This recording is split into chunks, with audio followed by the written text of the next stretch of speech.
Hi guys, so for today's video, gagawa naman tayo ng battery.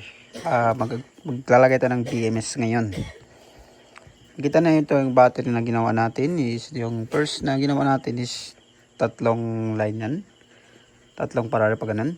Pero yung isang line nakuha ko kasi may nagpagawa sa akin na battery tapos kulang yung battery ko. Kaya naging dalawa na lang yan kasi yung isang line kinuha ko.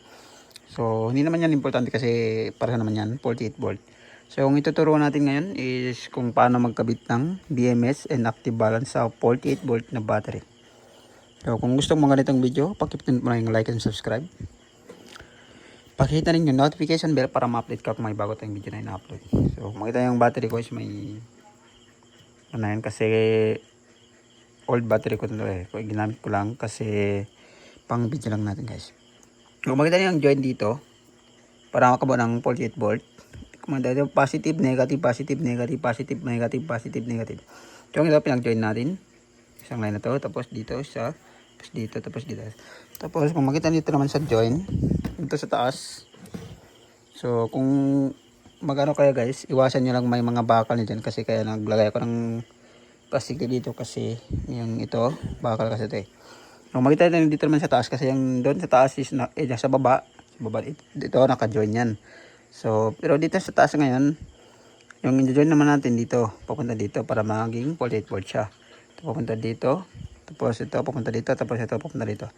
So, ito yung maging main ng positive, at ito yung maging main ng negative. So, dito naman sa paglagay ng BMS, punta nyo pa ganun nyo lang. Kung ganito yung sa gitna, sinobrahan ko ng tapping wire. Pero mas maganda kung maggawa ko ng 48 volt talaga na gagamitin nyo talaga yan. Mas maganda kung isi-solder nyo para para hindi didikit sa kabila yung yung mga wire ng BMS and active balance natin. Pero kung pwede naman ganito, kung ayaw nyo mag-solder kung hindi ka marunong. Sa akin kasi wala akong solder ngayon kasi nasira yung solder ko. So dito sa pag-join, yung pulse hanapin natin para maka-sure tayo dito sa negative. Kasi yung wire ng BMS, sabi ko yung BMS, kunin ko na yung wire. Ganito kasi yung wire niya eh. 17 yata ito guys. 1, 2, 3, 4, 1, 2, 3, 4, 5, 6, 7, 8, 9, 10, 11, 12, 13, 14, 15, 16, 17. So 17 yung wire niya. So makita niyo yung black is isa lang. Isa lang yung black.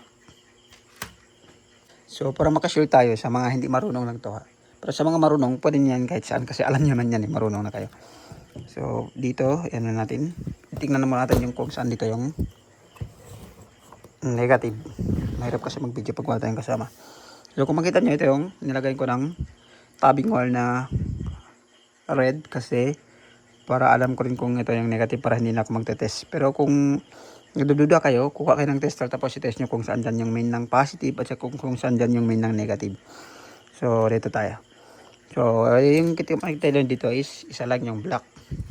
So yung gagawin natin dito guys is siyempre ito magkakabit sa kulay nito. Dito sa negative. Kasi kakabit natin yung black para hindi tayo malito. Pero sa mga marunong, huwag na yan. Kahit saan pwede yan. Kung marunong kayo. Pero sa mga hindi, para hindi talaga kayo malito, dito ka magsimula. Tapos kung makita nyo, yung ito papunta dito. Tapos dito natin lagay yung first na positive. Tapos papunta dito naman. Sa baba. Yan guys pakita ko lang ha. Ito papunta dito. So dito natin ilagay yung second positive. Kasi isa lang naman yung negative natin.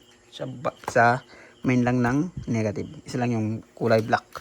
Tapos yung susunod dito, paglagay natin dito, pag ano naman, dito. Tapos dito sa taas, dito guys. Tapos pag papunta dito, dito naman, diretso. Kasi yung connection niya is dito, is papunta yan. Pag ano yan. Dito natin lagay. Tapos dito naman yung 1, 2, 3, 4, 5, 6, tapos 7, tapos sunod-sunod naman yan. Ito, papunta dito yan.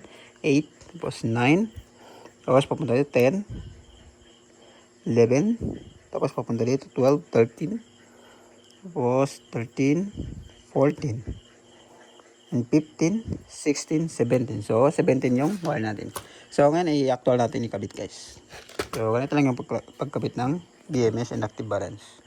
Ngayon, continue tayo guys. Dito tayo sa pag-acto sa pagkabit ng BMS. Kasi ako, kahit ako hindi pa naman ako nakatry maglagay ng BMS dito sa 48 board. So, pero ngayon, ipag-practice natin to guys. So, joke lang guys. So, first ilagay natin dito sa negative. Lang sa negative guys. Ito yung first ilagay natin dito sa negative.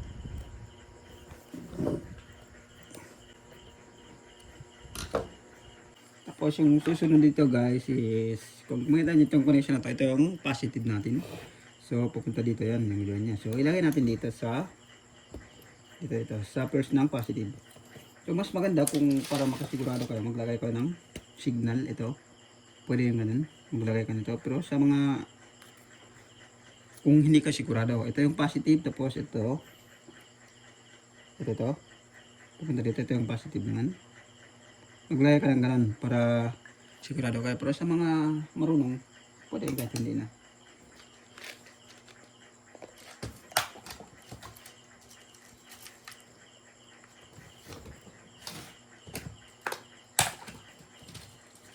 Kung marunong kayo gumamit ng solda, mas maganda i-solda nyo para sure talaga na hindi kagano. So yung susunod dito sa wall na to guys, kung makita nyo, yung black, kung anong susunod dito sa black, ito yung lagay natin. So dito natin ilagay. So ano lang.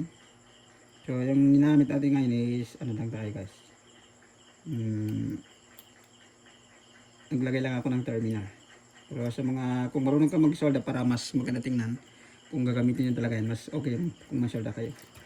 Kasi para maganda rin tingnan yung star niya. So, ganun lang guys. Tapos, yung next dito, kung makita nyo, ito yung next. Ito yung next natin. 1, 2, 3 ito.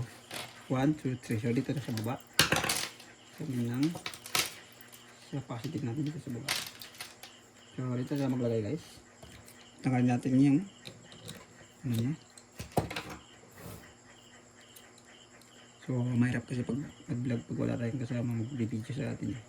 So, maganda niya guys, ito yung connection niya. Dito. Ito. Pag ganun. So, pag ganun. Tapos, pupunta dito. So, ito magiging may na positive. So, dito natin nakabit. Yung pang-apat na wire. So, ika-apat natin. Dito natin lagay. So, dabling ingat lang kayo kasi dito, yung ito, bawal tayo dumikit dito kahit anong bakal yan. Bawal yan. Kasi pag dumikit yan, mag-grounded yan. So, iwasan lang natin dumikit kasi doubling ingat lang tayo. Kasi kaya sinabi ko, mas maganda kung magsusolda kayo. Para hindi talaga didikit doon sa kanila. So, mamaya ititest naman natin ito kung tama yung paglagay natin. Kasi kahit ako, hindi pa rin ako nakapaglagay ng BMS sa 48 volt. Kasi hindi naman ako gumagawa ng 48 volt. Yung video na to is nagpa-request lang sa akin. Kaya ginawa ko ng video. At least para alam nilang nagpaturo sa akin guys. So at para malaman, para marunong din naman tayo na gumagawa ng ng 48 volt. So dito tayo sa taas. Yung susunod doon sa ilagay natin dito is yung papunta naman dito sa taas yung positive niya. Tapos yung susunod na wire, yung sa kinabit natin. So dito tayo sa number 5. So kung nakita nyo guys dito sa positive natin, itong positive. Tapos pupunta naman yan. Yung connection niya pag ganun, papunta dito. So, dito natin ikabit yung isa. Yung susunod dito. Ganun lang yan. Sunod-sunod naman yan lahat. Diretso-diretso na yan. So, dabing ingat lang kayo guys kung maghigpit kayo ng mga screw. Baka mahulog kasi yung screwdriver. Naku, masisira ang buhay niya. So, yung next natin dito naman sa baba. Kasi ito yung connection is papunta dito sa positive. So, dito sa kanan. So, sunod-sunod naman yan. Diretso-diretso na yan. Tapos yung joint dito, yung joint niya is papunta dito sa taas. So dito natin lagay. So doubling ingat lang kayo guys ha. Double check nyo lang kung tama yung paglagay. Kasi kung hindi tama yung paglagay natin, baka masisira yung BMS o yung active balance.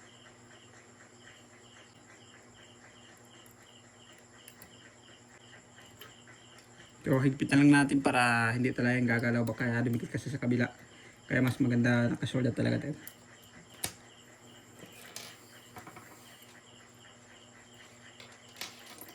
Tapos dito, yung connection dito is pupunta dito sa taas. So dito natin lagay guys.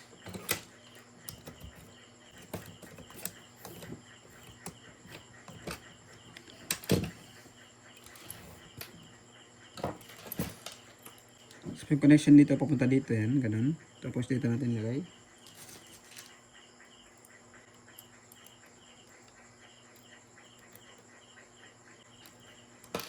Tapos dito, papunta dito naman sa baba. So, dito sa baba.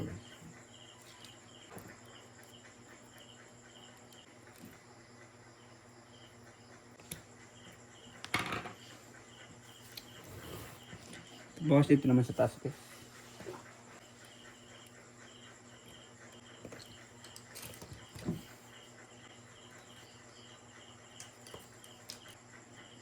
Tapos yung connection dito is pupunta dito na yan. Pagano lang. So, ilagay lang natin. So, dobleng ingat lang kayo guys. Pagka makapunta, baka dumikit sa kabila. Mas maganda kasi nakasolda talaga to eh. Kasi kung nakasolda, hindi kasi kakalat-kalat yung wire. Kasi dito sa, kung nakaterminal yung ilagay natin. Kasi minsan kasi mahaba yung mga terminal. Kita nyo. Na kung pagano yan, umidikit yan. Kaya higpitan mo natin para hindi talaga didikit. So, next natin is dito sa baba. Para patapos na tayo ngayon guys. Kasi para matest na natin din. So, yung joint niya papunta dito, papunta yung ganun. So, tapos pag dito sa taas. So, sunod-sunod naman yan lahat. Diretso-diretso na yan. Kung once na nakabit nyo, tama yung paglagay nyo. Mga dalawa o tatlo, diretso-diretso na yan. So, dito na natin lagay. Ang isa kasi yung joint nito is papunta dito. Guys, diretso-diretso na yan. Hirapan talaga tayo mag-video pag wala tayong kasama namin. Hirap rin kasi, hindi kasi maano yung, hindi natin maipapakita talaga na actual yung ano, klaro ba. Tapos siyempre yung last is yung main ng positive natin. So sunod-sunod naman yan. So sa mga marunong, mas maganda magsimula kayo sa color black para maiwasan natin na magkamali. So ngayon ipupunta natin yung battery. So dito tayo sa main ng positive. Yung main ng positive natin.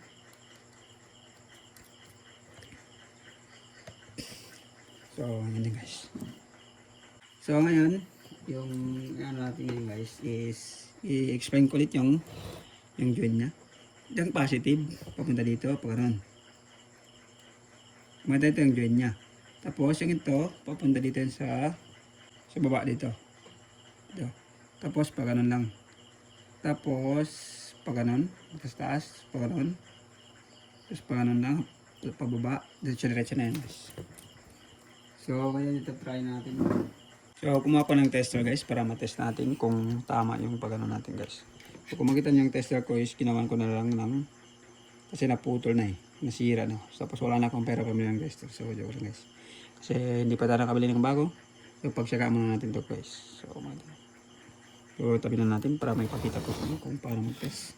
So dito natin pwede i-test kung tama yung paglagay natin ng BMS. So makita nyo yung positive.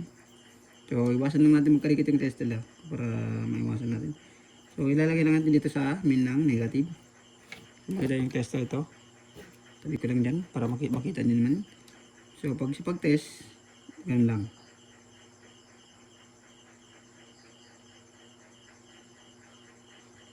So makita nyo is 3.3. So next one is 6.6. So next is 10. So next is 13. Sa pang-apat na tayo guys. 13.3. So yung next is 16.6. So yung next is 19.9. So ibig sabihin tama yun pag ano natin kasi may power lahat ng wire natin eh. So, itaas naman natin to guys. Yung ano, kasi 24 volt na yun. So, itaas natin. Ayan, so 24 volt tayo. Kaya gaya natin 200. So, kung makita nyo is 23.2. So, ibig sabihin tama yan. Kasi may power lahat ng ginawa natin. So, 26.6. 29.9. 33.3. So, 36.6. 39.9.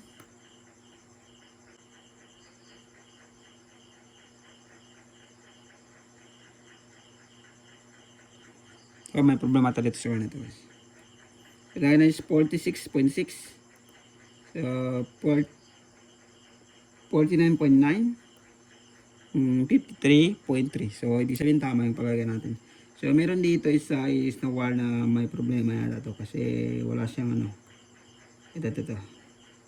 Ano ko kung anong wire to? 1, 2, 3, 4. So, pang-apat. So, i-check na lang natin guys. 1, 2, 3, 4. Ito ba yun? Saan ito dito? Sa taas. Baka dahil ito dito sa ano niya guys. So, ito na yung wire guys na inayos natin kanina. Kung makita nito yung inayos natin kanina is sa number 4. So, yung problema pala is dito sa paglagay ko ng terminal, hindi masyadong mahigpit yung wire. So, ngayon dito try natin kung may power na siya. So, ito try natin to guys. So, ilagay mo natin yung tester ulit para magkapakita ko lang sa inyo. Kung yun kasi pag nagka-problema yan, kung lalo kung gumamit ko ng mga ganito, katulad ng ginawa ko. Yung problema talaga sa pagdikit niya ng wire doon sa tabi niya. So, ngayon ito try 1, 2, 3, 4. So, ito yung pang 4. So, makita niya is 14.3. So, ibig sabihin tama na yan. So, yung kabuhan niya is 53.3. So, ibig sabihin tama yung paglagay natin guys. So, yan yung paglagay.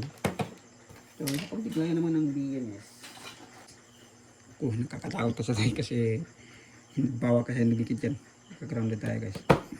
So, dito natin sa gilid ikabit. Kung makita nyo guys is nilagyan ko ng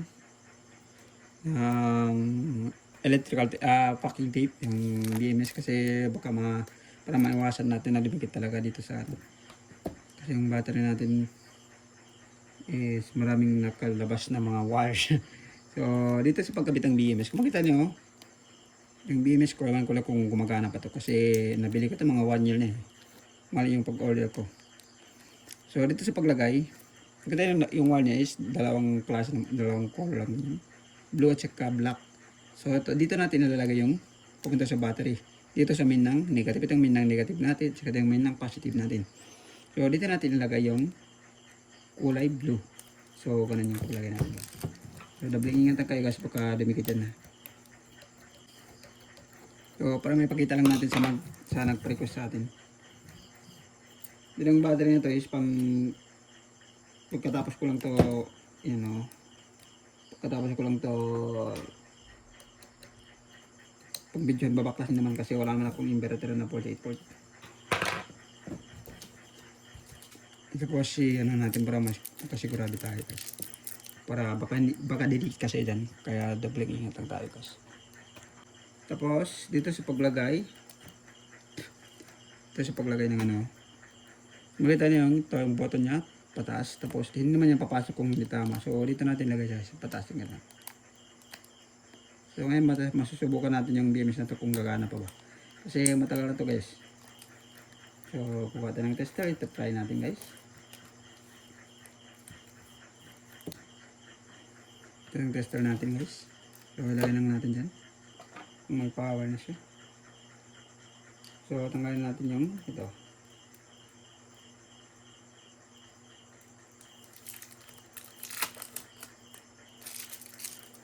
Tapos dito natin ilagay yung guys, yung camera. So dito natin ilagay sa positive, ganun. Sa negative. So kung makita nyo guys is 53.3. So ibig sabihin tama yung paggawa natin guys. So yung BMS na to matagal ito mga 1 year na ka-standby lang kasi mali yung pagbili ko. Binili ko is 24 volt so mali pa yung na-click ko na 48 volt kaya may bit na sa paggawa. Pero sa paglagay ng active balance, pareho naman yan. Kasi pag-check lang doon sa mga previous na video ko, kasi yung paglagay ko ng BMS, pinag-isa ko lang yung active balance saka yung BMS. Pinag-isa ko lang yung wire niya. So hanggang dito lang yung video natin guys. Pakita ko lang sa inyo yung join niya. So delikado kasi tayo dito eh kasi wala kasi baka dumikit yung battery. So makita nyo yung negative. Yung minang negative natin. Tapos papunta dito. Ganun. So wait lang. So nalagyan ko ng balot. Baka dumikit. Mahirap na. So makita nyo yung main ng positive. Ito. Dito ko magsimula sa mga baguhan na tulad ko. Hindi pa marunong. So, ang wire niya is isa lang yung black kasi red yan lahat. So, mas maganda guys kung maglagay ka ng signal tulad ito. Magsulatan nyo kung saan dyan yung positive. Mas maganda kasi pero kung marunong naman kayo, wag na. Tapos yung connection nito papunta dito sa positive. Ito dito natin nilagay. Tapos yung connection nito papunta dito sa baba. Dito naman natin nilagay. Ganun o. Tapos yung dito yung join niya kasi papunta naman, naka-join naman yan dito. So pa dito natin lagay. Tapos dito sa taas papunta dito. So makita na dito sa taas yung join niya is papunta dito. Tapos naka-connect dito yung positive niya dito. So ganun lang, sunod-sunod naman yan lahat. Tapos dito, tapos yung ito at saka ito naka-join yan dun sa baba. Ito nyo, oo, naka-join yan. Kita ba? Mahirap kasi mag-vlog pag wala tayong kasama. Tapos pupunta dito yung join niya. Tapos sunod-sunod naman yan, diretso pa lang yan. So sana may natutunan kayo. Ganito lang video natin guys. So kung gusto mong ganitong video, pakipin natin yung like and subscribe. Pakihit na rin yung notification bell para ma-update ka kung may bago tayong video na ina-upload. So kung may gusto kang pa-request, paki-comment lang dyan sa baba. So maraming salamat and good night.